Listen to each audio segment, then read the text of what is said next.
Артефактите кои претходното раководство ги сокри во подрумите и депоата повторно се враќаат во витрините. Археолошкиот музеј на Македонија се подготвува за долгоочекуваното обновување на својата постојана поставка, која ќе ги опфати сите клучни периоди, од праисторијата до средниот век. Најголемо внимание ќе биде посветено на антиката, односно времето на Александар Македонски. Ќе спомнам златната остава од Орманков гроб од Неготино, која се состои од масивни златни фибули, гердани, златна пиксида, златни монети од времето на Филип II и Александар III Македонски.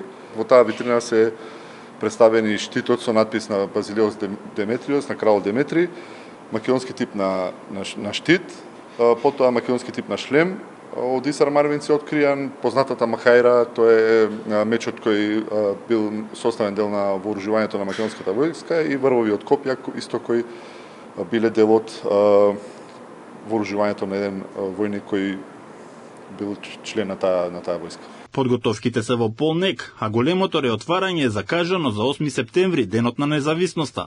Оваа поставка и придонес на музеот кон одбележувањето на еден од најзначајните датуми во современата историја на Македонија.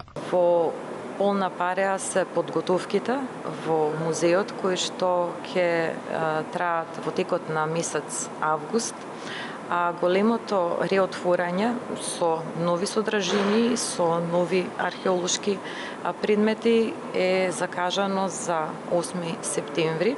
Наоди кои што за прв пат ќе бидат изложени, наоди кои што долги години биле во музејските депоа, и се надеваме дека на соодветен и на малку поинаков начин ќе успееме да ја доловиме историјата на Македонија. Иако музејот активно работи на новата поставка, тој останува отворен за посетители. Новиот објект на археолошкиот музеј, кој се протега на над 6000 квадратни метри, почна со работа пред 10 години, а претходната власт целосно го запушти и сокри дел од експонатите, особено оние од антиката.